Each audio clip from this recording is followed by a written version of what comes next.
afternoon, everybody. Welcome to DNN, the Doomers News Network, where we don't sugarcoat the financial news. We just give it to you straight because somebody has to. And I am joined by my good friend, Miss Melody Wright is here with me today. Travis is taking some time off to spend with family ahead of a trip. Travis, we are with you in spirit, brother. Melody, how you doing today? Tell us about the show that we got.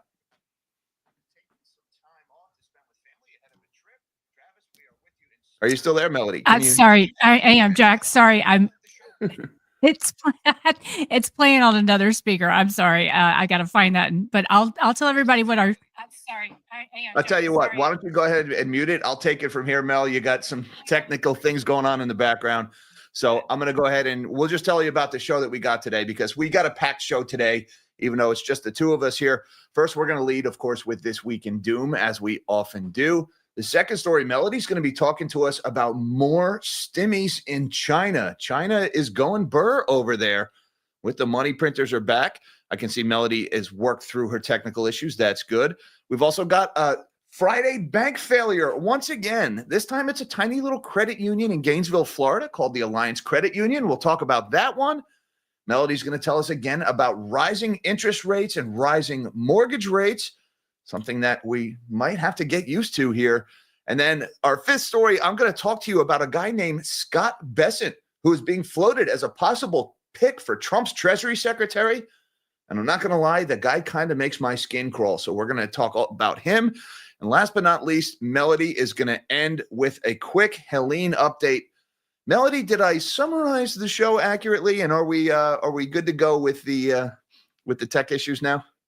Yes, it's all set. Sorry about that, everybody. That's the wonderful thing about live streams is tech issues. You just got to go. There is no retakes. Exactly. There's no reshoots or editing afterwards. That's right. All right. So I'm going to go ahead then. And why don't we share my screen?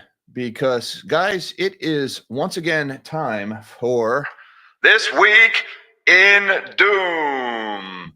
And as always, it was a wonderfully doomy week. Let's start with this story, this doomy story from a week ago. On last Saturday, TGI Fridays, our favorite or not favorite, depending on your preference, restaurant chain, they filed for bankruptcy on Saturday.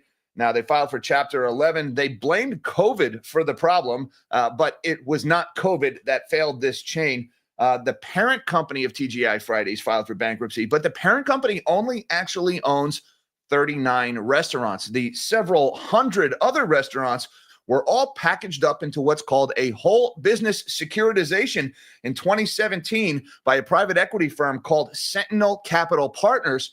And then they packaged all those bonds up. They sold them, i.e. they sold the future cash flow from Friday's restaurants, and they used that money to pay themselves handsome dividends. Man, where have we heard this story before? Private equity firms looting businesses. Sounds a lot like Steward Healthcare. Of course, earlier this year, TGI Fridays' parent company defaulted on those bonds, and so the bondholders seized every cash-flowing asset that TGI Fridays had left, leaving the company no choice but to file for bankruptcy. And guys, that wasn't the only bad news in the restaurant industry this week. We also got earnings from Yum Brands. They're the parent company of KFC, Pizza Hut, and Taco Bell. We got earnings from Restaurant Brands International. That's the parent company of Burger King, Tim Hortons, and Popeyes. And almost across the board, every single one of those big franchise chains is reporting big declines in same-store sales. It's pretty clear what's happening, guys. People in the United States and around the world are not eating out as much as they used to. They just can't afford it because of inflation. And another doomy story we got this week was Nissan. They announced that they are laying off 9,000 workers globally on Tuesday. They're cutting their production capacity by 20%. After they reported earnings that saw net income fall by 94% from a year ago. Yeah, slight decline in their earnings there, a 94% drop in net income for Nissan, and they are cutting their earnings as a result of it. There are big problems in the auto industry, something we may talk about in that Alliance Credit Union failure story. And of course, we can't talk about problems in the auto industry without talking about Stellantis. They are the Boeing of the automotive world. Stellantis also this week on Wednesday, they announced they're cutting 1,100 jobs. at their Jeep plant in Ohio that makes the Jeep Gladiator. And, well, 2 days went by, and then we had another announcement from Stellantis that they're cutting another 400 jobs, this time at a parts warehouse in Detroit. Are you guys seeing a consistent theme here? The layoffs in the auto space, this is starting to look a lot like the GFC. Now, also going on this week, we got this one from OPEC, the Organization of Petroleum Exporting Countries, the cartel that controls oil prices. They announced that they are going to delay a planned increase in oil output until the end of December.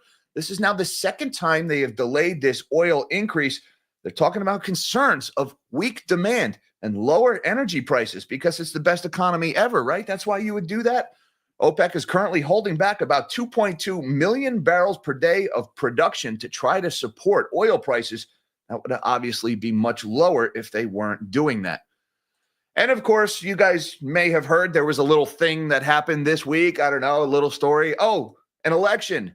Orange man's back, guys. Trump wins, and it wasn't even close. Donald Trump won the Electoral College by a margin of 312 to 226 electoral votes for Kamala Harris. Trump swept every single battleground state. He won every single one of them. It was not even close. He even won the popular vote. He is the first presidential candidate in this century to win the popular vote.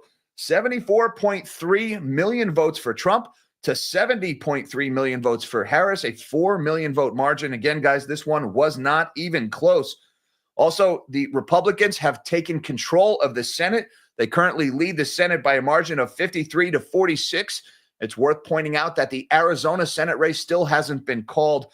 Democrat Ruben Gallego maintains a slight lead over Republican Kari Lake in that race. So it looks like it's going to be a 53 to 46 Senate majority for the Republicans. Now, the House of Representatives is still out there. No winner yet in the House. Republicans currently have a lead of 216 to 208 seats. There are 11 races undecided, and it takes 218 seats to have a majority in the House, which means Democrats would have to win 10 out of the 11 remaining races that have not been called in order to maintain a majority, or in order to take a majority in the House. Republicans only need to win 2 of those outstanding 11 to control the House of Representatives.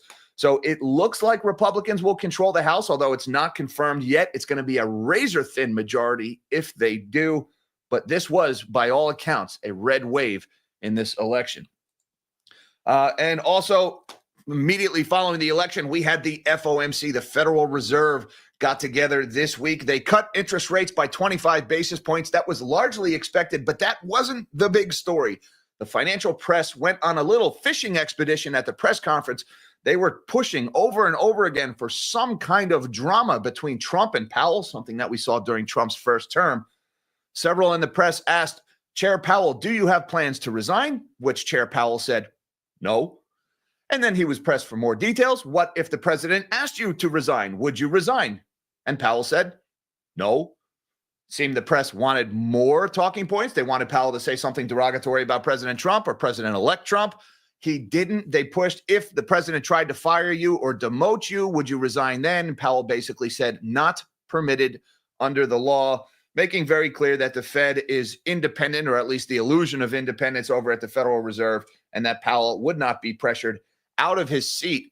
And last but not least, guys, there was some big drama over in Germany this week. Midweek, German Premier Olaf Scholz fired the finance minister, Christian Lindner. Now, there has been an uneasy alliance between the various right-wing, center-right, center-left parties and the Greens in Germany.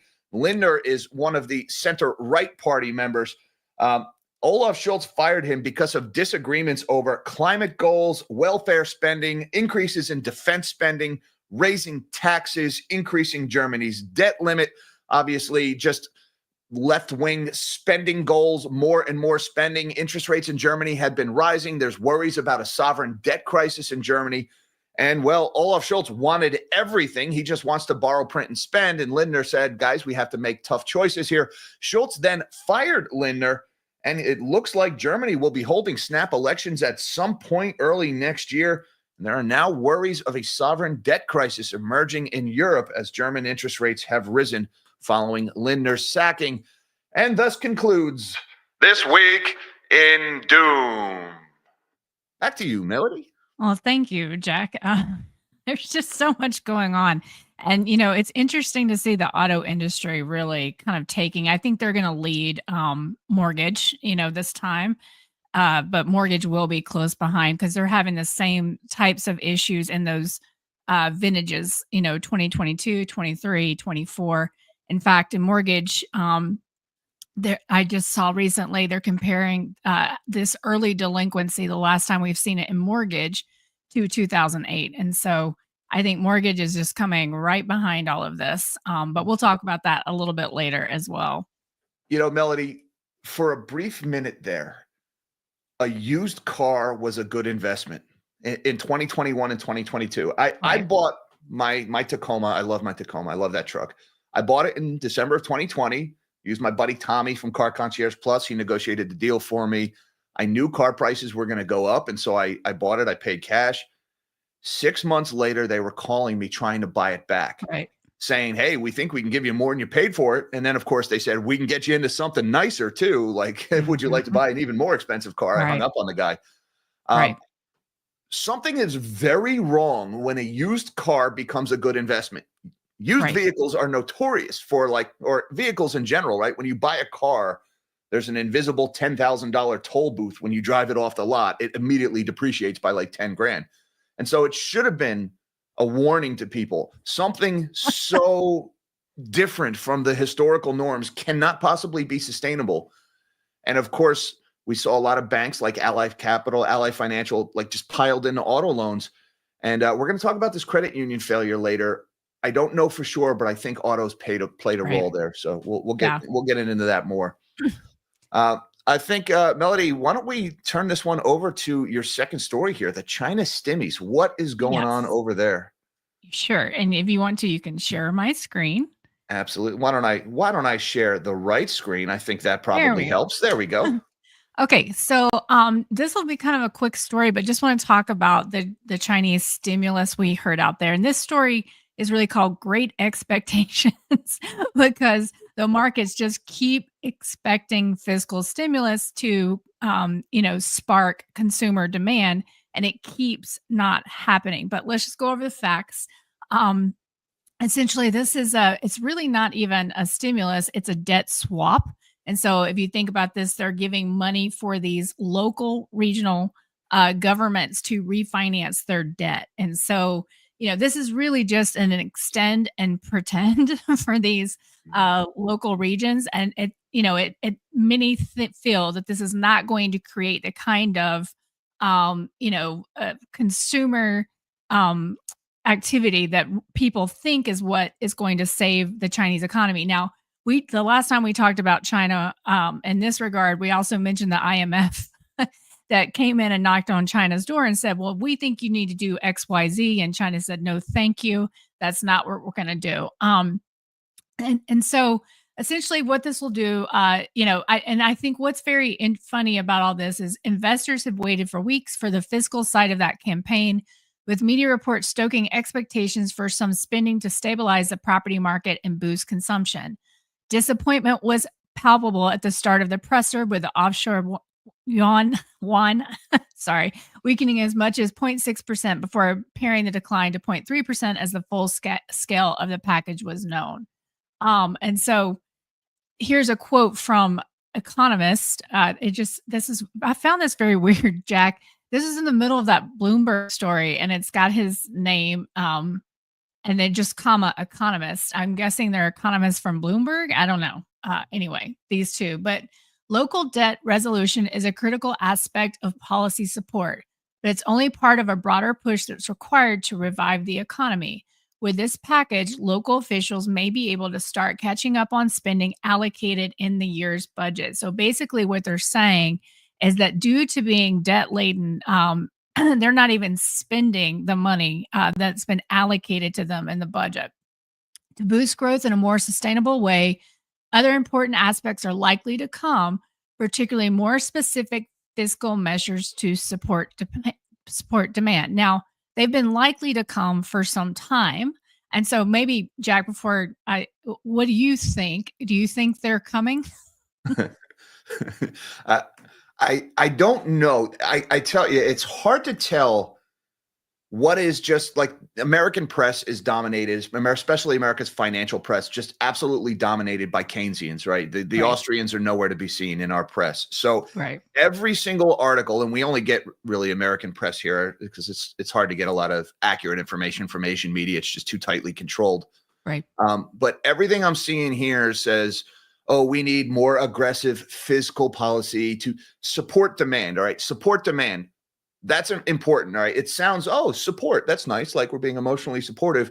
No, support demand means print money and give it to people so they spend it. All right. That's Helicopter money. That's what they're talking about. And every article I've seen about China's stimulus has been like, where's the policy measures? Where's the fiscal support for demand? Where's the helicopter money? Hey, guys, 2024. We've seen what happens next when we do helicopter money. All right. We know what follows. Why are you so eager to repeat this exercise in the world's second largest economy? And, look at what they're saying here, like $1.4 trillion. This was a huge package, massive. Right. This is bigger than TARP. This is bigger than the bailouts and the GFC. And the market is like, it's not enough. Where's the rest? My God, they are so hopelessly, recklessly addicted to easy money. It's gross, Melody. It's so gross. And it's like, and so just here's a little picture of the Chinese stock market. And, again, everybody's great expectation here. It's just comical because the reopening, I mean, it's just on and on and on. And China has disappointed. So we'll go over more into this story. So China's top leader has labeled local government debt one of the three major economic and financial risks facing his country as regions divert money away from growth boosting projects to repay their debt. So guys, what this is saying is that this stuff becomes the more and more debt you're in, the less productive money is really out there. Most of that money is tied to entities known as local government financing vehicles, which borrow on behalf of provinces and cities to finance investment in infrastructure. And this is where, again, I like to say, let's turn the mirror and look at ourselves as well, because I often find in these stories about China that you can say very similar things about us. But local authorities have struggled to service those liabilities in recent years as the property crisis wiped out land sales they relied on for revenue. Officials at the briefing said the outstanding value of so-called hidden debt was 14.3 trillion yuan as of the end of 2023, far short of the International Monetary Fund's estimate of about 60 trillion yuan. Why am I not able to say that today, Jack? It's tired. I think you wanted something here, but you're yawning a little bit. So I'm yawning. I know. So I want to stop. The local authorities have struggled to service those liabilities. Let's talk about that. And this is something I think, Travis has done such a great job on his channel talking about the appraisal fraud and property taxes and how honestly, as those houses and land values went up, so did property taxes. But as those start to collapse, then you have the opposite effect, and you're going to have municipalities who are bankrupt, who cannot pay their liabilities. And so I wonder as well, guys, if we might see something similar, and not in the near future, but on down the line as we continue to see degradation in our economy. And so this I find the last paragraph I find very humorous as well. Again, this story is called Great Expectations. Investors will now be looking to December for the next major window for bigger fiscal measures, with a 20-man Politburo will discuss the economy at a monthly meeting, and policymakers will huddle at the annual Central Economic Work Conference. By then, officials could have greater clarity on Trump's stance on tariffs and more time to devise a physical strategy to fireproof the economy. And so essentially, we keep pushing it out. This is coming. This is coming. This is coming. Officials could still, Jack, they could still do it. They could still unveil a meaningful fiscal package in the near term, according to blah, blah, blah. I really don't care. Additional spending of 12 to 13 trillion yuan is possible in the next 3 years to offset the impact from aggressive U.S. tariff hikes, she added. And then I just kind of the Finance FT did a story as well, and I just pulled, it's just amazing because it really looks exactly like the Bloomberg story. I mean, they're just all saying exactly the same thing, no nuance, But I'll read this last one. Again, everybody's disappointed, but if fully implemented without Chinese countermeasure, and this is talking about the tariffs, countermeasures, the Trump tariffs could knock several percentage points off China's GDP at a moment when the economy was highly vulnerable, analysts said. So and again, they end with expectations were pretty high. So, what I think here is, guys, I honestly, I think there comes a point where printing money just becomes less and less and less effective. You just continue to go get in a hole, get in a hole. And extending and pretending like we're doing with commercial real estate, even today, lots of stories I think over the past week or so about, how aggressively banks have tried to modify these loans. And it's been interesting to me, Jack. I really thought we would have seen more bank failures by this point because of the commercial real estate, but they've been extending and pretending. But I honestly believe this stuff just gets less and less productive, and the consumers are just tapped out. And that's what everybody is banking on. Melody, you mentioned that extend and pretend, and I covered a story in my live stream yesterday afternoon about double defaults.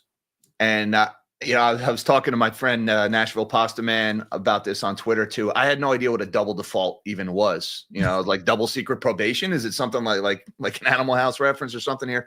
A double default is when a loan is modified, right? You default on a loan and they modify it. They either write down your rate, they write down your balance, they extend it 20, 30 more years. And then you take that modified loan and you default on that too. That's called a double default. And those are up 90% year over year.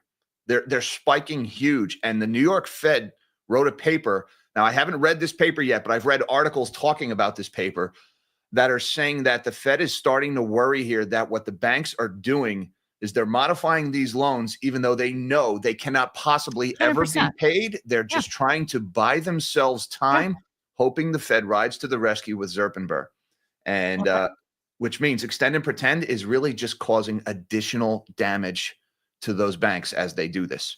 Yeah. And Jack, they learned that from the modifications. Like, during the GFC, and it's happening right now in FHA. I'm seeing double defaults all over mortgage. I mean, because especially these FHA programs that, the underwriting is just horrible. You could have a 580 credit score, barely anything down payment. And so what they do is they get all the workouts they can possibly do.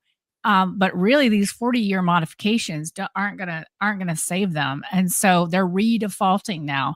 And you see that all the time. I mean, we saw it all during the GFC. The modifications hardly saved anybody. And just ask anybody who got one; they'll tell you. But yeah, it's the name of the game. But I think it's going to run out. And because we rely on consumers so much, well, hello. Sorry, no, you're good. Travis, you're good. We miss you. Yes, Travis, we miss you. So. But anyway, yeah. So I think this is very funny because I think that everybody says we're going to get bailed out. We're going to get bailed out. The housing industry is going to get bailed out, blah, blah, blah. It's already been bailed out. It's already been bailed out, essentially, with BDFP, it was the housing industry was bailed out with all the forbearance, all the other payment deferrals and things that they never really did before. And so, the reckoning, in my opinion, is coming. And I just find this very humorous how long people have been expecting this from China and not getting what they want. And you mentioned the easy money. I think you used the word addiction at some point. And I really do think narcotic is the right analogy here, because easy money, stimulus, trying to solve debt crises with cheap debt, it really is a drug-like behavior. Oh, I just need one more fix and everything will be fine. And every time you do it, the fix gets bigger and bigger. And you are doing damage to your body, the economy, as you do this. Every time you're hurting it. Yes. You're creating more and more rot, and eventually it gets so big that it kills you. And, it kills you in the form of either a massive deflationary depression that results from the cutting off of that easy money policy, or hyperinflation, Weimar Germany, or like we've seen in other economies around the world more recently. It's a very predictable outcome. We know what causes it. We know what's going to happen, much like when you start using heroin. The story has repeated thousands of times. We know how this thing ends, and yet they constantly call for it. They can't help themselves. And they know also, the Keynesians that are calling for this, they know what's going to happen. They don't care. They're getting rich off of it. So yeah, it's absolutely. I love, what would have been perfect for this segment is that little monologue by Robin Williams on Charlie Rose's, where he's doing the crack. Need some of that liquidity, man. Come on. Give me some liquidity, man. Exactly. I mean, yeah, that would have been perfect way to end this segment, but I didn't think of it in time. Yeah. Well, hindsight is 2020, Mel. That would have been great. I'd like to flash that one. Robin Williams was truly one of the great ones. Absolutely. One last point I want to make about China and the local government finance vehicles, the LGFVs. All right. This is the failure of communism laid bare here, because the only way to rise in stature in China is through the good graces of the Communist Party. And so you got to get in good with the CCP. That's how you improve yourself there. All right. And the CCP has two things they hand down to the local governments: debt limits that they're not allowed to exceed, and also GDP targets that they must hit. And the only way to hit the GDP target is to take on debt, but you're not allowed to take out the debt. So what do these clever politicians at the local and the provincial level do? They create these shell companies that are really just government entities. And then those shell companies take on the debt. It's local government debt. They're backed by the implicit guarantee of the local government, but it's hidden from the national eye. That's why they call it hidden debt. And now all of a sudden they take on all this new debt. We haven't violated our debt limits, at least not on paper, but we did hit our GDP targets by building these stupid towers that nobody needs, or these high-speed rails that nobody rides on. And now I can get my promotion to the National Party Congress, and I can be one of those empty suits clapping behind Xi Jinping the next time they have their silly get-together. And the whole economy goes to hell in a handbasket because of it. And you saw some of those numbers, 14 to 60 trillion yuan. That's 60 trillion yuan. That's something like $8 or $9 trillion. I don't know the exchange rate off the top of my head, but this is massive. Yes, it's massive. So this amazing China growth story, it's fake. Like everything else in our economy, it's just fake. It's propped up by crooks and bad debt. Absolutely. Totally agree. And it's the shadow debt. They call it the shadow debt. Like nobody knows it's there or something. It's like, no, it's there. Shadow banks like that. Yeah. And somehow that's supposed to make it sound better. Yeah, exactly. Like what? Okay. Yeah. It sounds like something from a Marvel comic. The shadow bank always gets its due. All right. Speaking of banks, should we move on to the credit union? Let's do it. All right, guys, we had a Friday bank failure once again. Banks just fail on Friday because, well, we're less likely to have an incident if we fail the banks on Friday. We tell people about bank failures on Fridays. Now, I guess some people are going to say this wasn't even a bank because technically it was a credit union. Credit unions are not banks somehow. Okay, they're very similar. This was a tiny one. All right. Right away, I want to caution the doom. I don't think this is a continuation of the crisis from last year. I'm sure some people are going to be out there saying, oh my God, it's Silicon Valley Bank all over again. I've looked into this one. I just found out about this morning. Melody and my moderator, Mish, both sent this one to me within a span of 2 minutes of each other. So I've done a little bit of digging into this in the little bit of time I had this morning before we went live. So let me show you what I found about this bank and what I think happened here. All right. First of all, this is from the National Credit Union Administration. There is no FDIC involvement here because the FDIC doesn't regulate or insure banks. The Alliance Credit Union of Florida has been conserved. Well, that sounds hopeful. They're conserved. No, that means it failed and it's been seized. It's been taken into conservatorship. This is just like a bank failure when the FDIC takes it over, except the National Credit Union Administration has conserved them. Florida's Office of Financial Regulation today placed the Alliance Credit Union of Florida in Gainesville, Florida, into conservatorship and appointed the National Credit Union Administration as conservator. If you guys are reading about this, be careful. This is the Alliance Credit Union of Florida. There are several Alliance Credit Unions in the United States. So if you're reading about this, make sure you've got the right one. That tripped me up a few times this morning. Member deposits at Alliance Credit Union of Florida remain protected by the National Credit Union Share Insurance Fund. That's kind of like the credit union equivalent of the Deposit Insurance Fund at the FDIC. Administered by the NCUA, the Share Insurance Fund insures individual accounts at Alliance Credit Union of Florida up to $250,000, and a member's interest in all joint accounts combined is insured up to $250,000. The Share Insurance Fund also separately protects IRA and Keogh retirement accounts up to $250,000. The Share Insurance Fund has the backing of the full faith and credit of the United States. All right, so there's some clues in here about what's going on here. First of all, almost identical to the FDIC and the Deposit Insurance Fund, but a totally separate entity. I've gotten a lot of questions on my channel from people about what about credit unions, Jack? Are they better? Are they worse? What happens to my money if a credit union fails? It's nearly identical. It's different statutes and different names for things, but you guys notice the numbers there are virtually identical. So there may be some subtle nuances between FDIC coverage and this credit union share insurance fund, but they appear almost identical here. Now, the other thing is they're zeroing in here on up to $250,000. They mentioned it several times, and they are making no mention anywhere of any uninsured deposits. Now, I can only assume, based on the information they're providing and also based on what they're not saying, that uninsured depositors are not going to be made whole at this bank or at this credit union. So this is now the second time, if that is factual. They haven't explicitly said that, but they're implying it with what they're not saying here.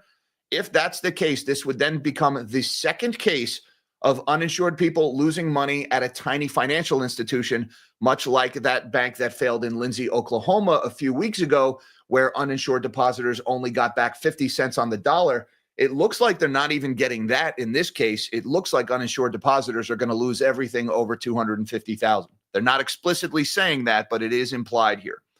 All right, now they're saying members can continue to conduct transactions with the credit union. The branches will open as expected.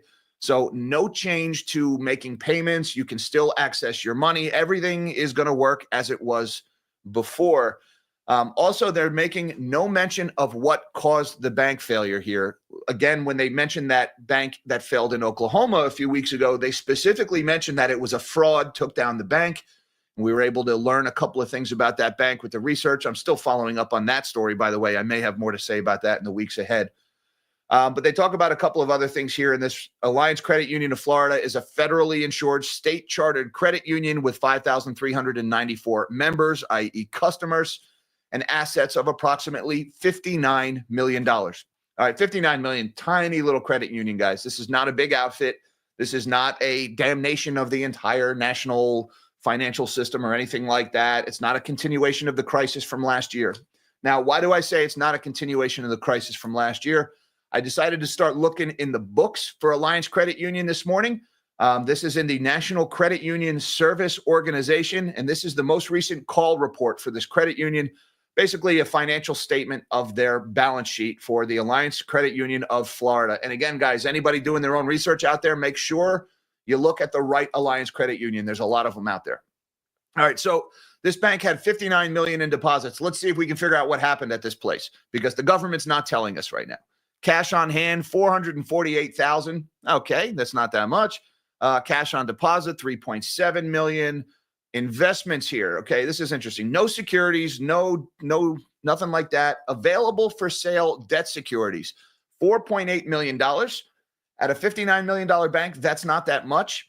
And also held to maturity debt securities, $0. So you guys may remember last year from the Silicon Valley bank failure, what had happened was a lot of the banks were taking big losses on U.S. treasuries because of rising interest rates, and they were hiding those losses by taking them out of available for sale, where they're basically marked to market at fair market value, and they put them into held to maturity, which is what they will theoretically be worth once they mature, which could be 10, 20, 30 years from now. That is not happening here. They've only got $4.8 million in securities at this bank. They've got nothing in held to maturity, and the numbers are too small to fail a $59 million bank. So the failure mode of this bank is not the failure mode that took down most of the financial institutions in 2023. That much is pretty clear from their balance sheet. As I scroll down a little bit more, I finally get to the big number here. Total liens and leases, $45.6 million. Almost all of the bank's money is in loans to their customers. All right, so that is where you want to zero in. If you're looking to what failed this bank, it's something to do with loans and leases. And so I started pulling up Alliance Credit Union of Florida's annual reports, and I found some clues in there. Let's start with their most recent annual report in 2023. And again, guys, this is just me speculating based on a couple hours of research this morning. So, this is all very preliminary results. But from their website, their 2023 annual report, we're going to scroll through the message from the CEO, and we're going to zero in here on the report from the credit manager, which is on page, I believe, 4 of this report. Somewhere on the screen, it's supposed to tell me what page it is. Yeah, page 4. Okay. When I zoom in here in the report to the credit manager, the bottom paragraph, they say last year, Alliance Credit Union of Florida funded close to 600 loans totaling $13 million. They offer an array of consumer real estate loans products. Our most popular loan products of 2023 was our new and used autos. All right. So of the $13 million in loans, 600 of them that they issued last year, the most popular was new and used autos. That's interesting. These guys make a lot of car loans, but that's only 1 year worth of annual reports. Let's check out 2022, the year before that. Once again, we scroll down to page 4 here. I'm going to go past the report from the CEO.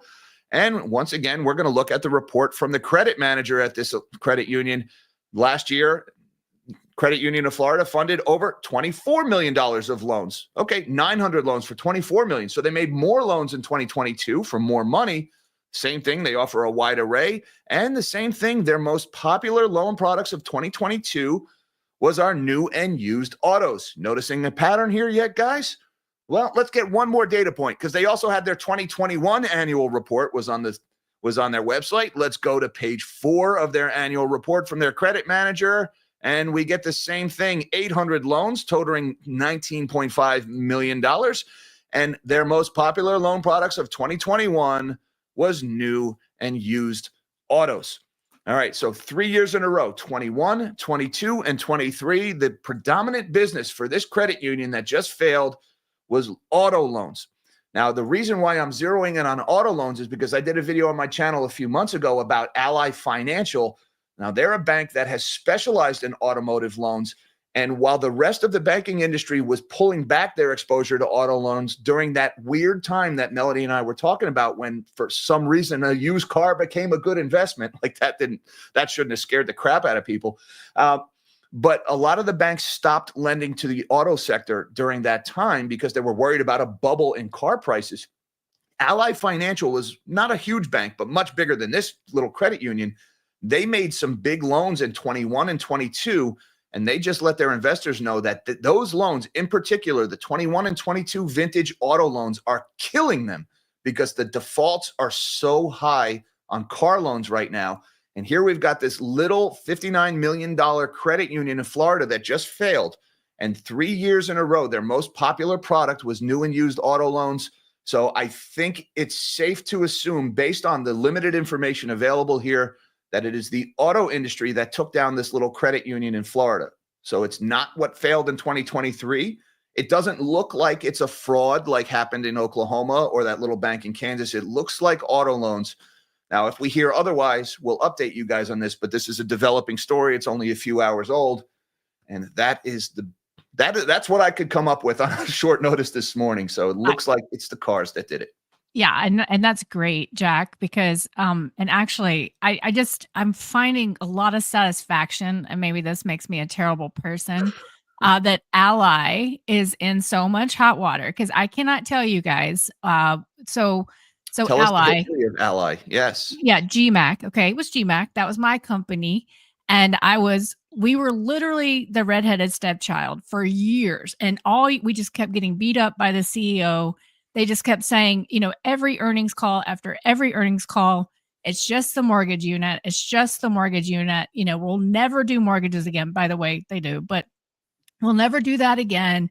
And if we just get rid of the mortgage company, everything's going to be fine. And of course, GMAC got a bailout. We weren't even actually a bank.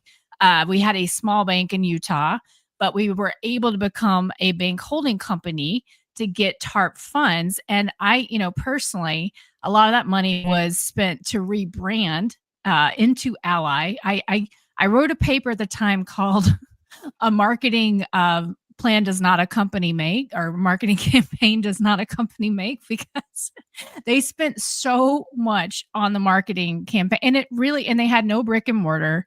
And so it was just, it's just kind of hilarious to see them be the first ones out again.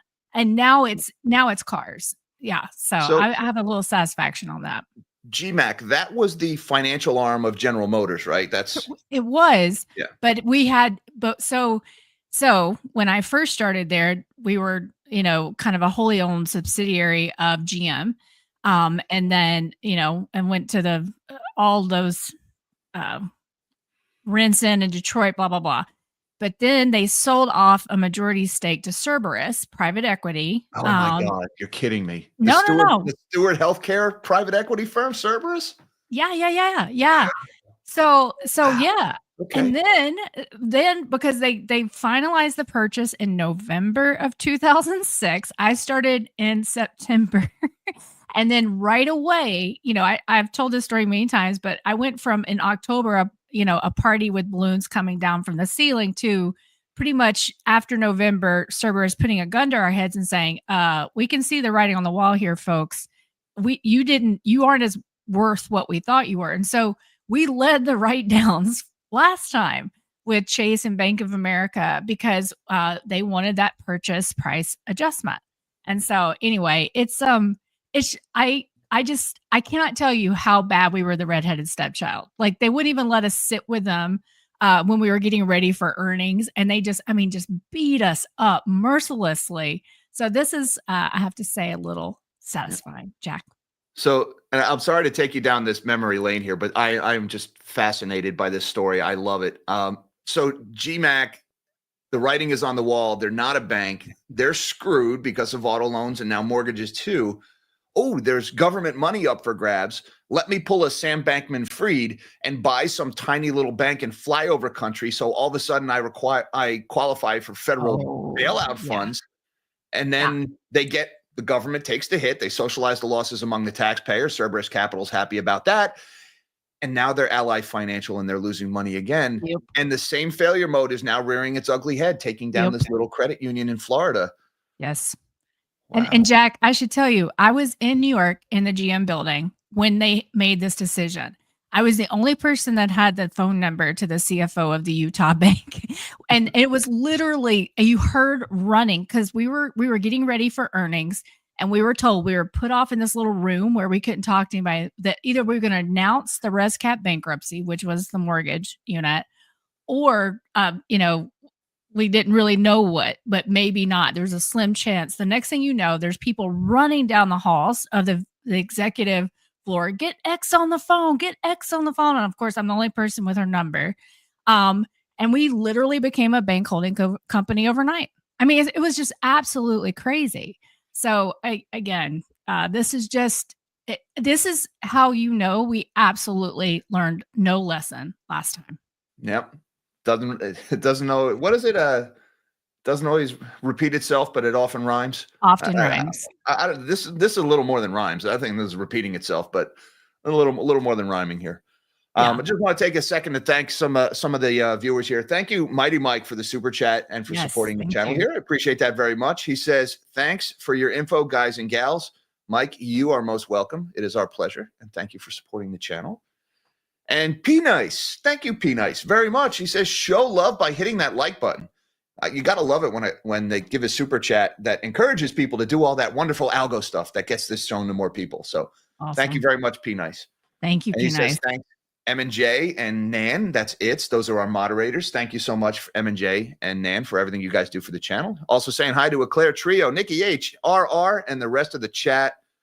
Knowledge and community is the goal here. Thank you so much to all our community members for everything you guys are doing for the channel. And I agree with that sentiment. Always hit that like button to find more people out there via the algorithm. Good vibes from P Nice.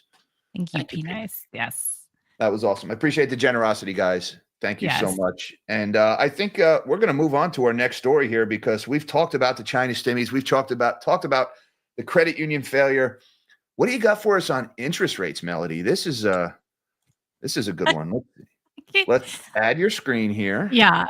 And I this is another story that's just making me laugh, Jack, because I cannot tell you. I mean, and of course, I'm on every distribution list for every industry magazine, right? So I can get good intel. Every single one of them are freaking out still about the fact that mortgage rates went up after the Fed cut. And I mean, they can't. And then what's crazy though is they just keep talking about rate cuts as if somehow they're magically going to start to make a difference again. So what I'm showing on the screen is just a graph of, in blue are the 30-year mortgage rates, in orange are the 10-year Treasury, and then green is the spread. And the spread is very important because mortgage rates always follow the 10-year. And much to everyone's consternation, the 10-year is going up. And people are just at a loss to explain. I mean, we went over it in a show a couple weeks ago. It's the red wave, it's the tariffs, it's the bond vigilantes, it's bloody, bloody, bloody. It's whatever it is. But we know there's so much going on right now. There's probably a component of all of it, including the Japanese having to intervene.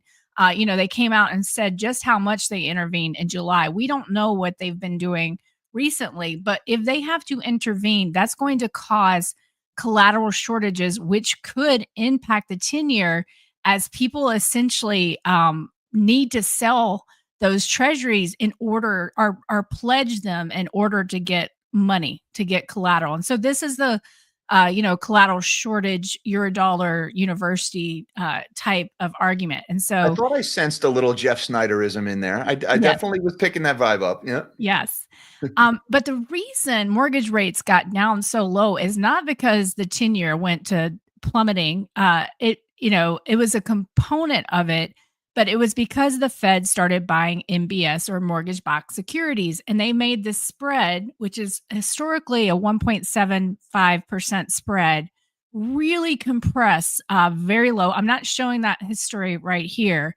What I'll actually want to show you is that essentially that spread is going up, meaning that you can see in the green that it started coming down, as did the rates, did front running that Fed cut, but it's now ticking back up again. And what that spread means is that there's not enough appetite for mortgage-backed securities. So had the Fed never bought MBS, we would have never had mortgage rates where they were. And so people who think that we're going to have plummeting mortgage rates, I think, have another thing coming. Could they go lower? Absolutely.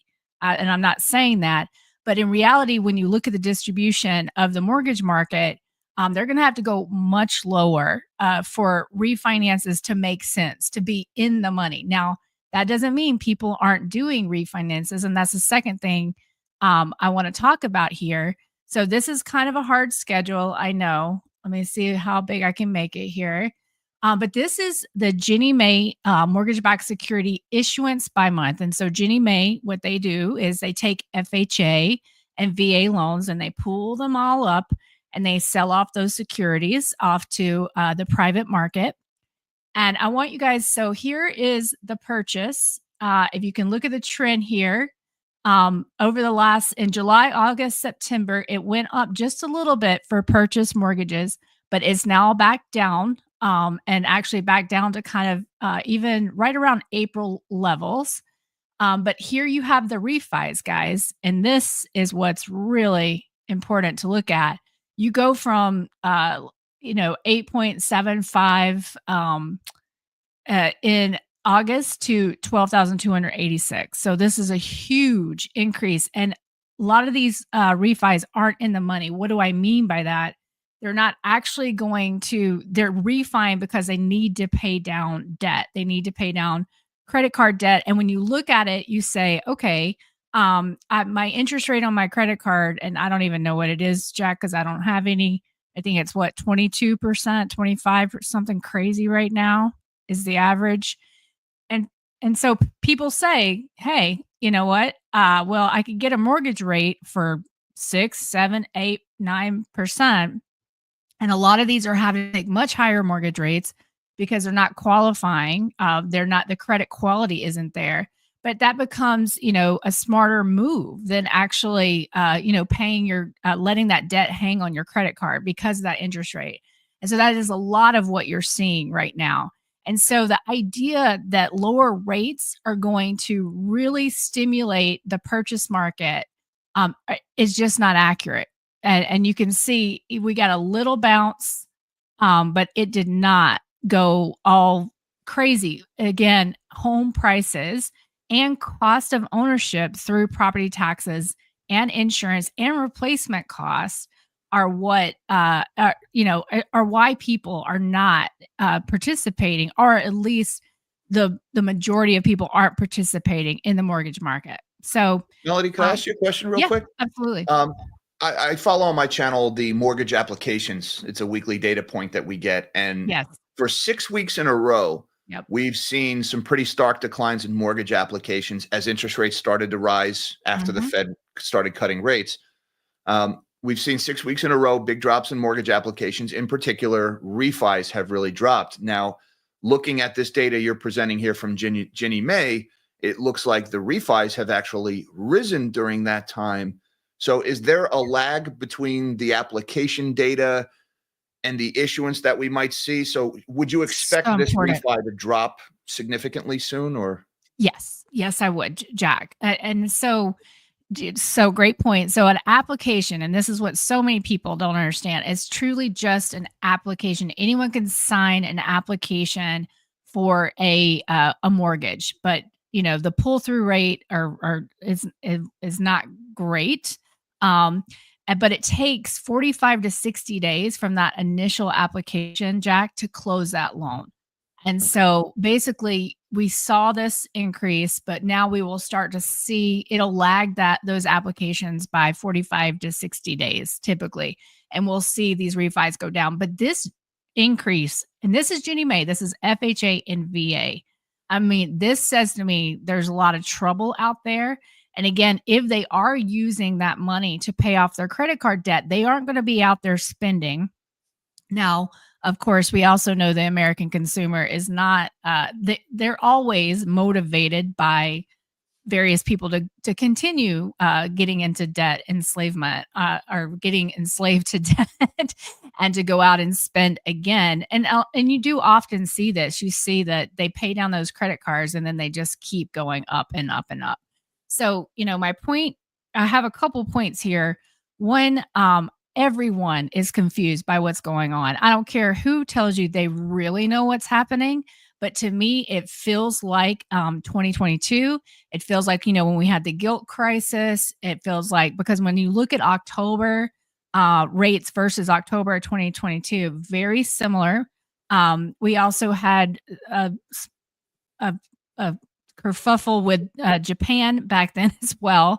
And so I think that and those were what we call collateral shortages. Those were that people were running around looking for money and needing to pledge assets in the repo markets and things like that. So I kind of feel like we're there. And I don't see, and Jack, you may mention this, and I'll stop sharing my screen because I think you have a chart. I don't know if you want to show it or not. But I think we're in an uptrend, and I think this is taking people by surprise. Yeah, give me 1 second here, Mel, because Travis, I miss you. I don't have a Travis for the buttons today, so I'm trying to manage several screens at a time. Okay. Thank you, Jack. I hope you're enjoying your day off, Travis. So interest rates. All right. We've seen interest rates come down over the last year or so. All right. They peaked, and Powell made some references to this in the FOMC this week. Interest rates peaked at the end of October in 2023, and they've been coming down. So let me just draw a little pattern. This is the 10-year yield we're looking at on TradingView here. And I just want to connect the dots a little bit. All right. You can kind of see this downtrend here. We actually, if you zoom in, we peaked this week Interest rates spiked after Trump's election, and then they spent 2 days going down Thursday and Friday, pretty much right back to where they were pre-election. All right. Now, this pattern here, if you connect the dots on the bottom here, and hey, some of you technical chartists out there, you guys are a little better than me at this. You guys could probably do a better job of charting this one out. So let me know what I'm doing wrong here.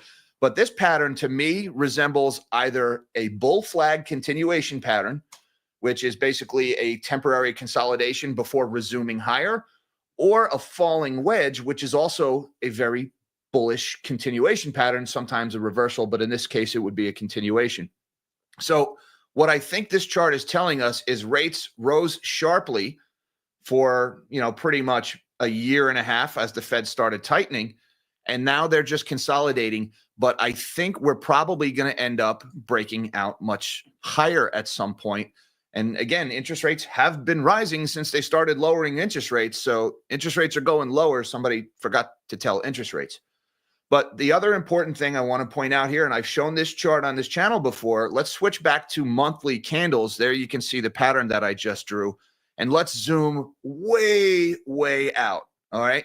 Now you can see what I'm worried about. These 40-year, we'll call them like epochs in what's going on with interest rates. All right. We spent 40 years of low interest rates in the era of Zerp and Burr that culminated with the lead up to the vid. All right. Where every time rates went lower and they'd print money and it would bail us out of the crisis, but the underlying problems would get worse. Now that we have an inflation problem, that old recipe will not work.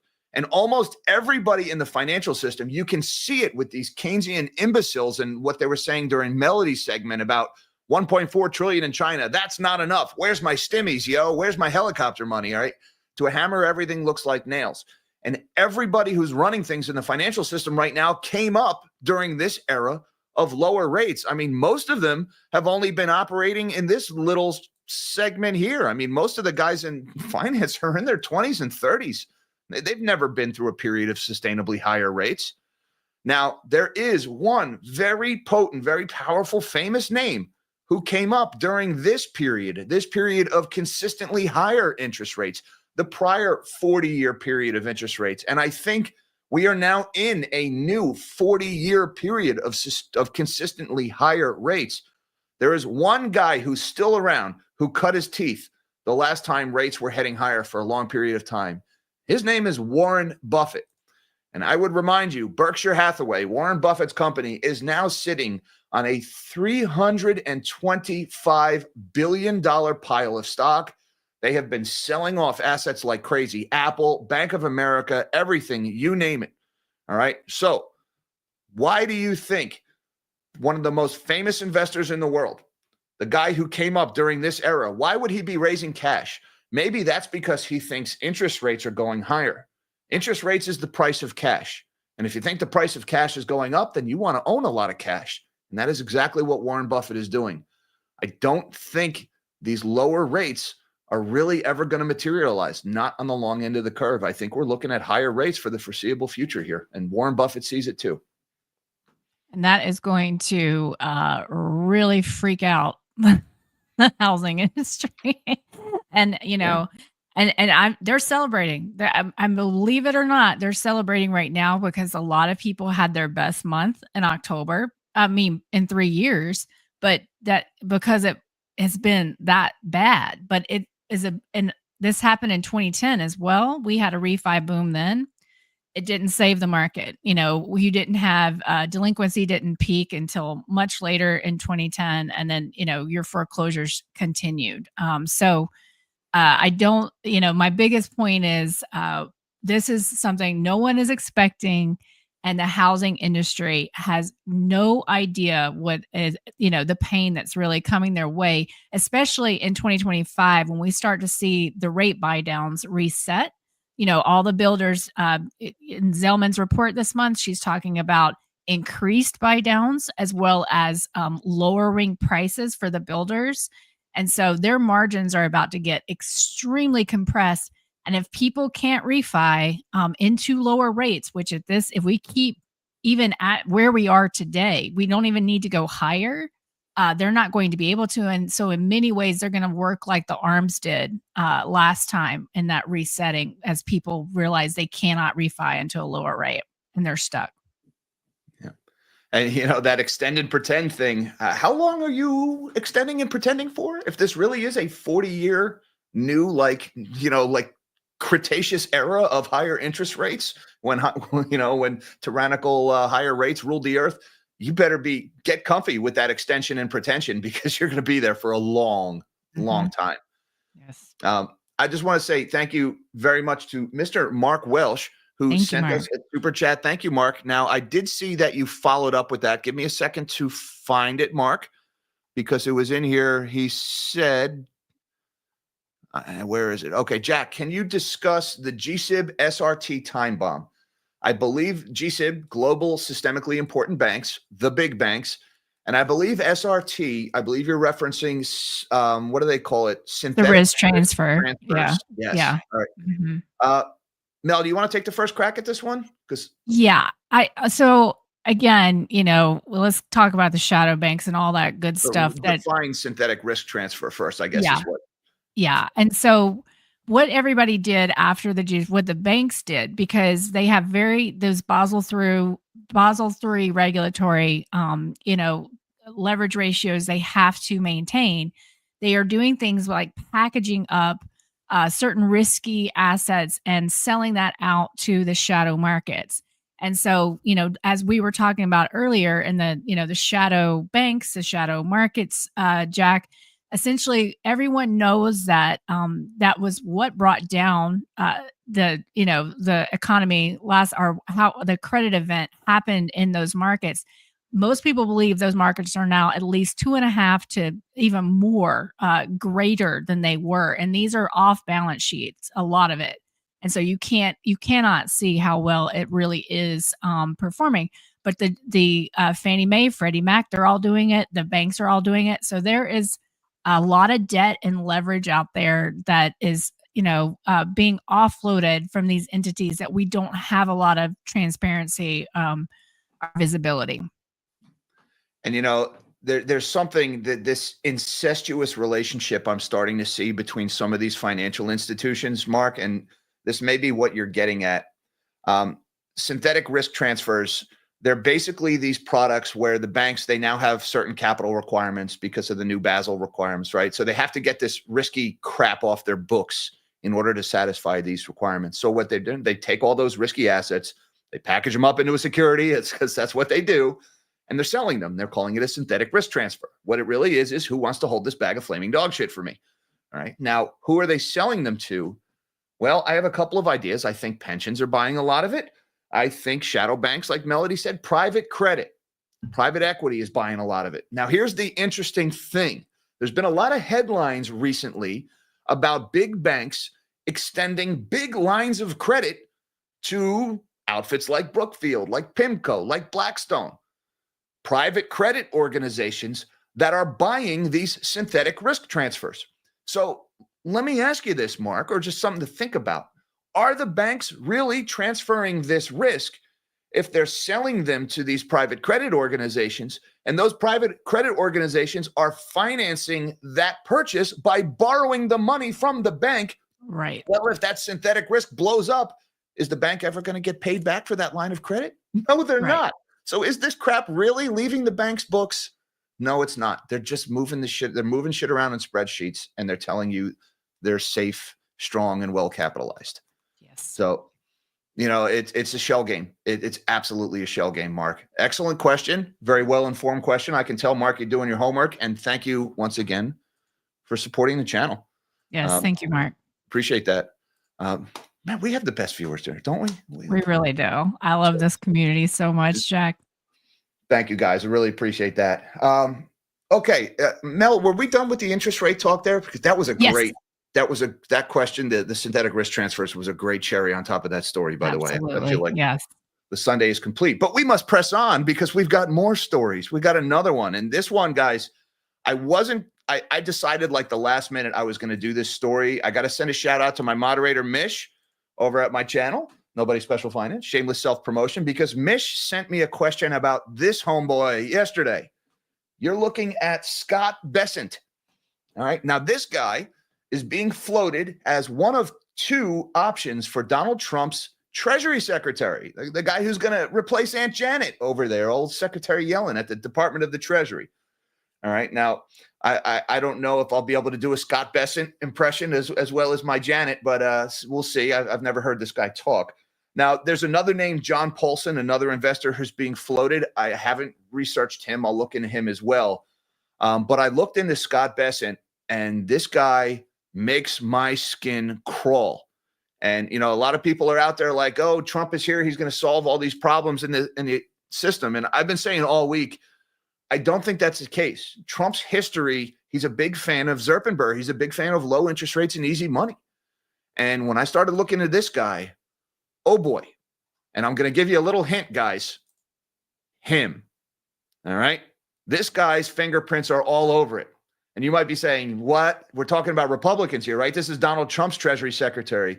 You better believe your boy George Soros is all over this guy. George Soros is his freaking mentor. So I had to do a little research. I went to Scott Bessent's Wikipedia page, all right? Born 1962. He's an Ivy Leaguer. He went to Yale, all right? So this guy, he's an academic. I doubt he learned Austrian economics at Yale. I can tell you that. He's almost certainly a Keynesian. He's the founder of an outfit called Key Square. We'll talk about that a little bit. But the interesting thing about Scott Bessent's history is his early career in investing. All right. And we're going to start here at the second paragraph here. Bessent joined Soros Fund Management in 1991 and was a partner there through the 1990s, eventually becoming the head of the London office. Now, you guys may, right, some of you guys, you history buffs, you financial history buffs, you're onto this one right away, right? All right, George Soros, Soros Fund Management, 1991, the London office. You guys remember what happened in London with George Soros in the early 90s? Well, in 1992, just a year after he joined the fund, Bessent was a leading member of the team whose bet regarding the collapse of the British pound garnered over $1 billion for the firm. George Soros destroyed the UK empire in the 1990s when he collapsed the pound with a massive levered bet against the British pound. And when the British tried to defend the pound with interest rate hikes and buying back their securities, they caused widespread unemployment, economic decline, social unrest. George Soros caused chaos in the UK as a punishment for the UK for not joining the Euro system. All right. So this guy Bessent right away, I mean, at this point, I'm like 3 or 4 minutes into researching Scott Bessent, and already I feel like I've got ants crawling up my legs reading about this guy. Now, something else very interesting, he also, by the way, Bessent was like the architect of Soros's bet against the pound. So he's interchangeable with Soros at this point. His bet against the Japanese yen in 2013 also brought additional profit. Now, that's interesting, all right? So we're seeing consistent themes here of Forex, foreign exchange. Now, remember what happened in August? Remember that August 5th freak out in the stock market? Remember the yen carry trade? It's possible that Scott Bessent has been handpicked for this role to manage this unwind of the yen carry trade on the U.S. behalf, all right? That's kind of the vibe I'm getting as I read into this, and there's more to come on Japan as well. Now, after resigning from Soros Fund Management in 2000, Bessent founded a $1 billion hedge fund. Okay, so his hedge fund, the senior investment, where is it? Okay, sorry. Got a little mixed up there. He founded a hedge fund, okay? He left the hedge fund a few years later. In 2011, Bessent returned to Soros Fund Management as chief investment officer. So as recently as 2011, the Obama years, this guy was still working for Soros. He served as Soros Fund Management CIO until 2015 when he left to begin a new firm, the Key Square Group. All right, now here's the interesting thing about Key Square. Key Square received a $2 billion anchor investment from George Soros. So not only did this guy work for Soros, not only was he the architect of Soros's currency collapse in the UK, but George Soros gave him the seed capital he needed to start Key Square Group. This guy's a Soros guy, man. I mean, any way you look at it, this is what the guy does. Now, a couple of other interesting things about this guy. He is very big into campaign finance. In 2000, Bessent hosted a fundraiser for Al Gore. So again, the guy works for George Soros. He's doing fundraisers for Al Gore. Somewhere between then and now, this guy decided he's a Republican because in 2016, Bessent donated $1 million to Donald Trump's campaign. In February of 2024, he hosted a fundraiser in Greenville, South Carolina that raised nearly $7 million for Trump. And then in April, he was the host of a Palm Beach fundraiser that raised $50 million for Trump. This guy is buying his way into the Treasury Secretary position right now, is what it looks like. A $50 million campaign fundraiser. This guy is a big time buku fundraiser for Donald Trump. Not in a small way, $50 million here. That's a huge chunk. Now, there's some other interesting things here that I want to talk about this. Let's talk about this article, this last point here they're making. In July of 2024, Bloomberg Businessweek reported that Bessent was a key economic advisor to President Trump. He's reportedly a candidate for the Secretary of the Treasury in a second Trump administration, and he has proposed a 3-point economic plan for Trump modeled on Japanese Prime Minister Shinzo Abe's 3 arrows economic policy.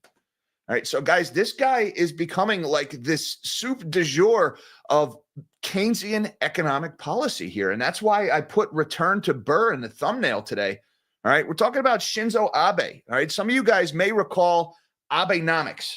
All right, have any of you guys ever heard of Abenomics? Now, Abenomics had 3 main tenets, 3 of these arrows. And this is what Sam Bessent is managing his message on. The 3 tenets of Abenomics was number 1, monetary easing. All right, low interest rates, ZERP. Number 2, fiscal stimulus. Burr, i.e. helicopter money, spending money into the economy, low rates, big government spending. And the last one was structural reforms, i.e. deregulation. Now, guys, big spending, monetary easing, and deregulation, those are 3 things that Donald Trump loves. Historically, he's been all about them. Now, there's this article in Market Watch. This one is from back in June that talks about Trump's possible pick for the Treasury and what his 3-point economic plan would be. And I'll summarize it briefly because we're getting a little long in this segment. But the main points are, number 1, he wants to get the deficit down to 3% of GDP. All right. He's got this like 3-3-3 plan here. That's like his gimmick. 3% of GDP is still a huge number. Right? GDP somewhere around $27 trillion. So we're talking like 800 or 900 billion in deficits. All right, that's still a huge deficit. Anybody other than Biden or Trump first term, it would be the biggest deficits in history. Now, even that 3% of deficit would still be a massive, almost $1 trillion in spending cuts. So I don't know how he's planning on doing that, but to actually achieve 3% of GDP deficits, which is still too high in my opinion, he would have to cut $1 trillion in spending. I don't know where they're getting that $1 trillion a year in spending cuts from, but that would be a big time GDP recession. That would shrink GDP significantly from the current 6 or 7% deficits that we're running. So right away, he's advocating for a significant recession. That's important. And I don't think Donald Trump would really be willing to stand in front of that 3% GDP loss. The other thing he's talking about is 3% real GDP growth. Now, he's hoping to accomplish that 3% real GDP growth through deregulation, getting the government out of businesses' way and letting businesses grow. I agree with that. I think 3% GDP growth is conceivable, although not anytime soon, because first you have to overcome those massive deficits. But I like the idea about deficit reduction. I like the idea about real GDP growth. Again, he's got his 3 arrows, 3% deficit, 3% GDP growth.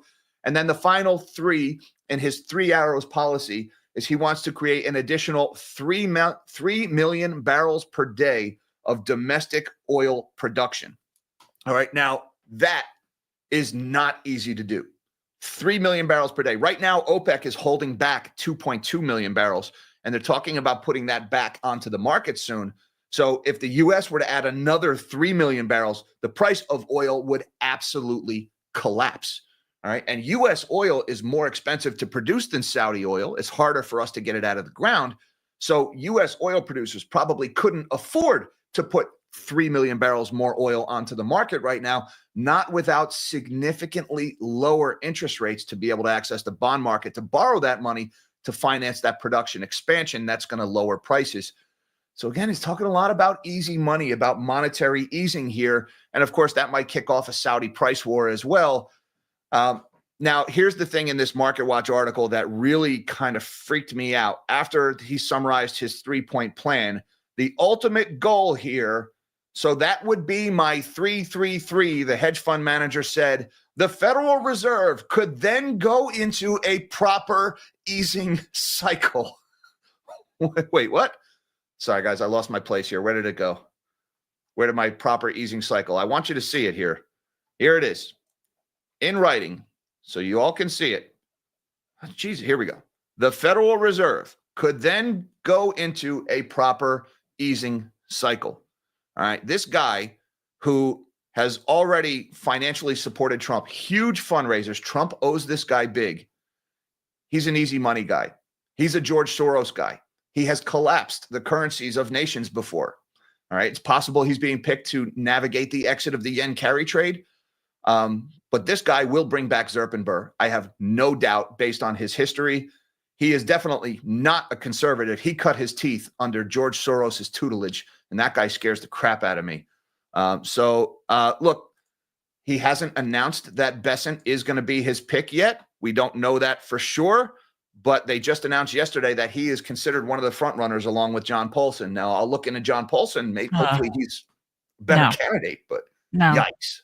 No, yikes, guys. He's not. You'll see very quickly.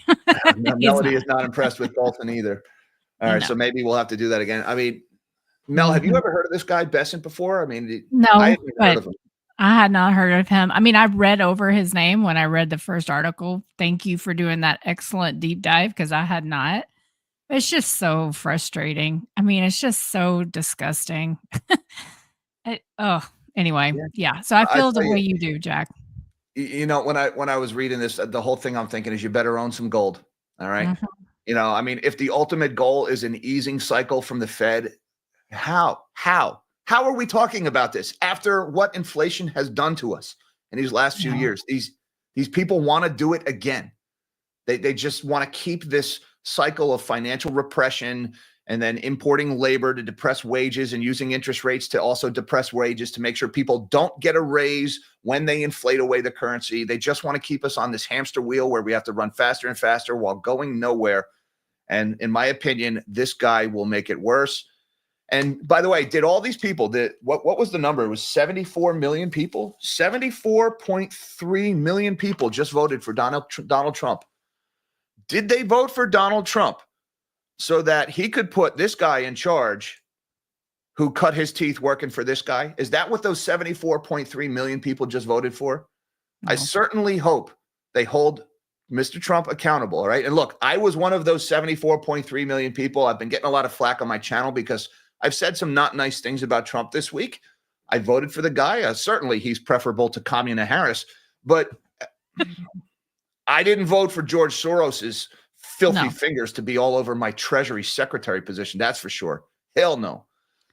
So keep them honest, guys. Hold their feet to the fire on this one. We have to. I mean, if something like this happens, we have to get out there, you know, and show our displeasure because we voted against this, you know, and the continued transfer of wealth from the no longer existent middle class to the asset holders. Like this has to stop. And Jack, you know, honestly, I think if it doesn't, then that's when we get violence. That's when we get, you know, I mean, inflation has just decimated people. And you know what I find interesting, Jack? I was reading a piece by Pippa Malmgren. I don't know if you're familiar with her, but she does a lot of writing on geopolitics and politics. And she was really talking about how so many of the anchors were so confused when the results came out. Now, I don't watch that because I can't stand mainstream media, but she did kind of a rundown on their expressions. And she's like, you know, it really didn't seem like they were actually crooks or lying. They you know, in the media, they were genuinely surprised and confused, meaning they live in a bubble. All these people live in a bubble. But just like if you look at Spain, what happened with that big flooding there, and when the king went out into the streets, they got attacked. I mean, I think if something like this if hyperinflation or inflation comes back, I mean, I think there's going to be social unrest because people have had it. They're broke. They're absolutely broke. And they don't have a lot of hope. I saw some of that disbelief in the press. I know exactly what you're talking about. Now, I've seen two specific animals when it comes to that disbelief in the press. First are these one-dimensional a-holes who every issue, no matter what it is just boiled down to race and identity politics. It's reductive. Right. Like, let's take this whole spectrum of qualities that makes a person what they are, and let's just reduce them down to the color of their skin, who they sleep with, or, what their nationality is. And then people like that are unable to comprehend why all of a sudden millions of blacks and Latinos, notably men who voted for Joe Biden, suddenly voted for Donald Trump. Did all those black and brown people just become white supremacists? Well, according to like Joy Reid and these people, that's all they're able to see is race in any issue. Right. They're incapable of processing any other data. And so to them, they're like in disbelief. They can't possibly comprehend. But the other animal I've seen, they knew what was going on. They knew what they were doing, and they did it anyway. We saw several people on CNN on election night, and I heard this one quote. I can't remember who it was, but they said, in the end, Kamala Harris just couldn't outrun the Biden economy, and they started talking about inflation. After spending the whole election cycle gaslighting the hell out of people, telling them, you've got the best economy ever, when millions of people know that is clearly not the case. All right. A select few at the top are doing incredibly well right now, and everybody else is not. And they gaslit the hell out of the public, telling them it was the best economy ever. And anybody who said otherwise was just a doomer. All right. Proudly so. But those people, the second it became clear that Kamala was going to lose and they were no longer had any incentive to run interference for her, man, did they wipe the lipstick off that economic pig instantly. And they started saying, the economy sucked and the voters said so. I'm like, wait, haven't you been spending the last few months telling us how good the economy was? Welcome back, journalists. Welcome back. They're awake again. They're going to start speaking truth to power. They only do it when Republicans are in office. And I'm glad they do it when Republicans are in office, because if they didn't, we end up with a-holes like this guy making decisions for us. I just wish they'd do it when their people are in power too. Yeah. I can't even look at his face anymore. Should we get him out? Did I find a snooty enough picture for you there? I'm like, Oh, you sure did. You sure did. Like, I can't even look at him. Like, it's just. Oh, would you rather look at this guy? No, I don't want to look at him either. Jack, stop sharing your screen. You're triggering people. All right. Right. Like, it's just, this totally random off topic, but have you seen the senior loan officer survey is not out yet? Yeah. Have you heard? Happened? Like, what's going on there? What's happening? I just, it's very interesting. Yeah. And not only do we not have the sluice report, but we don't have an explanation for why we don't have the sluice report, right? Right. And we don't. Journalists, hi, you guys out there? Y'all want to ask some questions? Right. What's going on? Yeah. Anyway, sorry. I was just thinking about that. Where is that? I keep getting the feeling that even as much as you and I are doomers, Jack, and we dig, I keep getting the feeling that we don't even know the depth of how bad it really right now, and how much they have worked to hide the truth about the economy. And so it's going to be very interesting to see how, that over the coming months, the data really, what it looks like. Well, I mean, Mel, I say this often on my channel. It's the 2020s, and, they make plagues on purpose that kill millions of us, and they have secret islands in the Caribbean where they do things to children. So are we really going to put anything past people that do things like that? Should we be surprised by anything? Having learned those two things in just these last few years, we have no right to be surprised by any of this. Right? Even if they tell us, anybody who talks, it's a conspiracy theory. All right. Look at the freaking scoreboard. It's the 2020s and the conspiracy theorists are winning this decade. All right. And that's why I put this thing on. This is as much to make fun of them, the press, as it is to make fun of Alex Jones and the conspiracy theorists. All right. Because, there's going to be more of the Alex Joneses out there because so much of this stuff has been proven to be true. Right. Hey, can you blame them? I mean, No. once you find out that man-made plagues kill millions of people, and that there's these secret islands in the Caribbean where they do what they do. I don't even want to speak it because it'll probably get us in trouble with YouTube. And that the press ran cover for both of those things. Mm-hmm. That's why I don't care that they call me a doomer. I will wear that badge proudly because they are so awful at their job. They, the press, it is their job to expose that crap, not run interference for it, and they don't. That's right. That's what we're hoping to do here because somebody has to. Because somebody has to. And I think that fits very nicely with the next story, if you're ready. I am. Which is just going to be a quick update, guys. So I've been focused on Spruce Pine, North Carolina. I went up 2 times this week. So this story is just me talking, giving everybody a little update on Helene. Yet again, a story where we were gaslit. There's no doubt in my mind there are thousands of people dead. When you see this destruction and damage and you talk to these folks, this week I spoke with someone who woke up to the sound of water and had to swim out of her window. Her house was destroyed.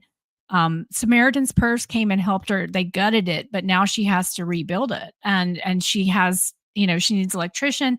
So I'm partnering with a group, a church from South Carolina of just amazing people. And this is Trey, Jack, that we featured twice over the past 2 weeks in the videos. It's his team that they have been there since day 2, essentially, installing generators, doing whatever contractor works needed. And so for those of you that have contributed to the GoFundMe, I just want to say thank you because I wanted to wait. We know when the news cycle is over. As I drove around almost 1,000 miles over the past, month, I could see there's plenty of water. There's plenty of food. There's plenty of the local churches have really, really stepped up. But you go up to Spruce Pine. I was there 2 weeks ago and somebody said to me, well, what does it look like now? I said, the same. It looks the same. And the destruction, like I've got pictures of on your way up to Spruce Pine, like whole mountains of trees down. Like it just is so wild to see that. Every time I go, I get a little nauseous because the destruction is so unreal and these people need serious, serious help. So my point is I didn't want to spend the money quickly and, when the immediate need was being met and really look at what we could do for the long term. And, so the first time that I deployed some of that money this week to buy a table saw, a miter saw, nail guns, things like that, because this team is setting up shop in Spruce Pine and there's taking order, they're doing a ticketing system and they're just going out and helping. And they have, their general contractors, electricians, but there is so much need for debris removal. It's everywhere. People just do not understand the scale of this damage. And if you saw the road that I take up to Spruce Pine, I mean, it's not safe. It's not safe. But the point is they had to open that road. And this is all over this area. These roads aren't even safe because the minute it rains or the minute you get ice, I mean, these logs are like missiles. They're just going to be coming down the sides of the mountains onto the roads. Still power lines on roads. I mean, I got up to Little Switzerland, which is this very unique area around here that has the gem mine, the emeralds. And I mean, I can't explain just how off guard these people were taken.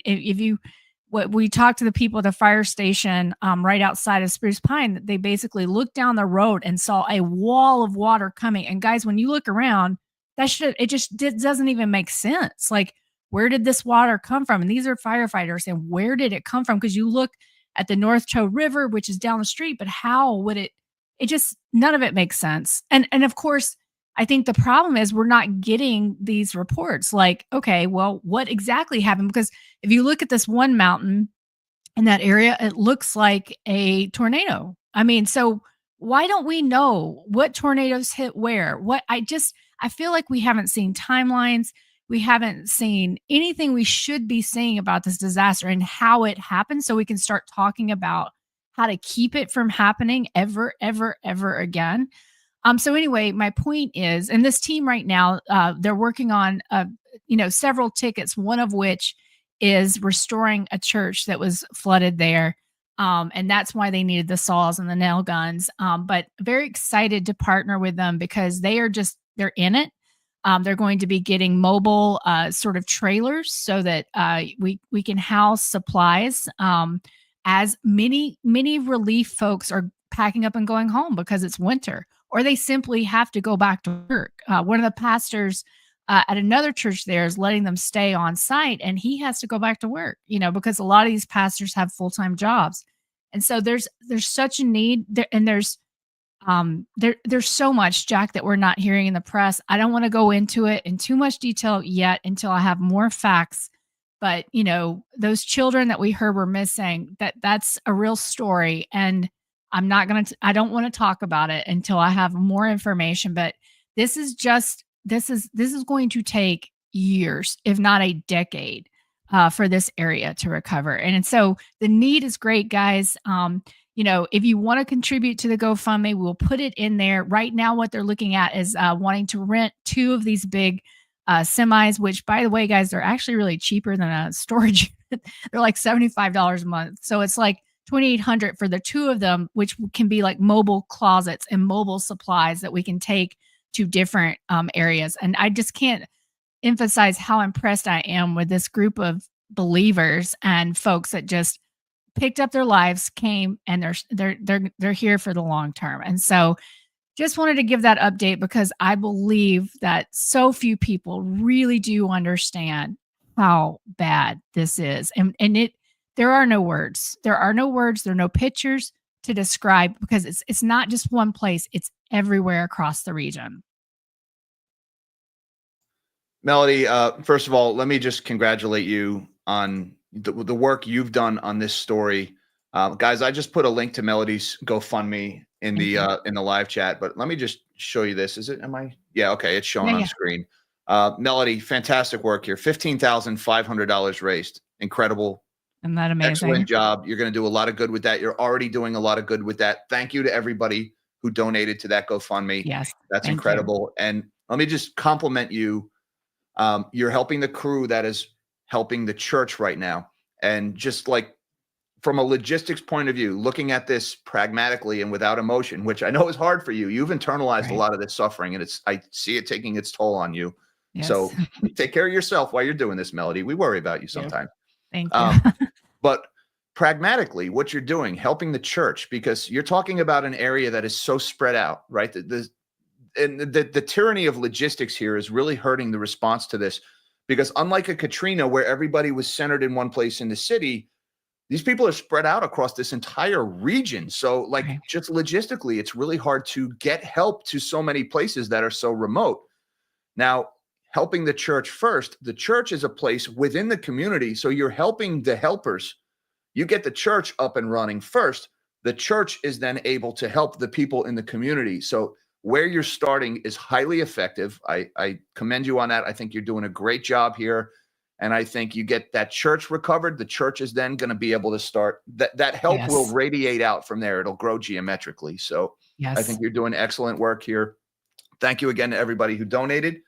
And again, Melody, keep up the good work, but go easy on yourself. All right. It's not all Jack. On you to fix. Let me just. Yes. And thank you. And those words of caution, it is a lot. It's a lot because you feel it in your body when you're in these areas. I can't explain it. Like you can just feel the sadness. You can, I was just eating lunch and, some folks came up to us to tell their story and crying and upset and, as I would be. And this woman really, all she wants is to be back in her home at Christmas because that's the only time she gets to see her kids when they come for Christmas. And, for the believers out there, if you guys could pray for her, I'm not going to say her name, but that is her only hope, right? Her desire right now. We're going to do everything we can to get her back in her house or get her into a tiny home, a way that she could somehow host her kids. So, again, like Jack said, thank you so much to the people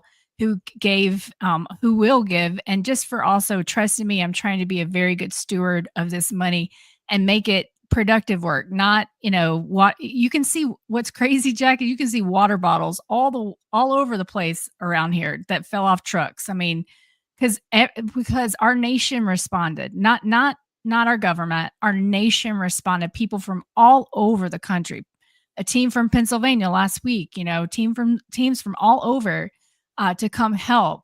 But now this is when it gets really, really bad, when winter comes and everybody has to pack up and go home. And these people still don't have the debris removed from their homes and they can't go back. And a lot of them are just living with family because they can't afford, they've got $51,000 of damage and FEMA gave them a check for $3,500. Like they just, if they can even go back and repair their home. So that being said, I want us to keep remembering them because the holidays are coming, and that is such a hard time when you're going through something like this. Yeah. And when the story is fresh in everybody's mind, there's donations and there's help and there's press coverage. The press packs up and leaves after a week or two, but the story stays. And recovery from a storm like this, I remember we went through it with Sandy back at the Jersey Shore where I came from. It's a marathon. This is not, you do not sprint your way out of a devastating storm like this. And with Sandy, I remember 6 months later, there was still work for anybody with a shovel and a wheelbarrow, just shoveling the beach out of people's living rooms. Because with Sandy, the ocean ripped apart the beach and just left it in people's houses. People had 3 feet of sand in their bedrooms and their living rooms. And, one of the easiest jobs to find for a young guy looking to do some work, put some work in, was to just go in with a wheelbarrow and a shovel and just get the beach out of people's houses and then dump it on the sidewalk. And the township would come around and scoop out the sand with bulldozers. That was going on for months after the storm hit, long after the aid package in Congress and all the other stuff and the press coverage. And everybody remember the Ferris wheel in the ocean in Seaside Heights, that visual. After that fell from the radar, people were still just like shovels and wheelbarrows cleaning out living rooms. And they were doing this in December and January. Miserable work. So they got a long road ahead of them in the Southeast. But you're doing excellent work, Melody. Please keep it up. Thank you, sir. All right. All right. I think it's about time. Do you want to take us away, Mel? I sure do. So, okay, guys, thank you so much for joining us again. Jack and I, we're not making this up when we say we love this community. I just seeing you guys talk to each other in the chat, talking to us, expanding your knowledge, as well as helping educate others and just the good vibes. One of our moderators is not feeling well, and I'm praying for you, M&J, and I'm so sorry to hear that. And I hope that you get real better soon. But just seeing the outpouring of support for her in the chat, it just is why we love you so much. So we can't thank you enough. We couldn't do it without you. Thank you for all the super chats. We'll be here again next week. Thanks again. And always remember, math really does matter.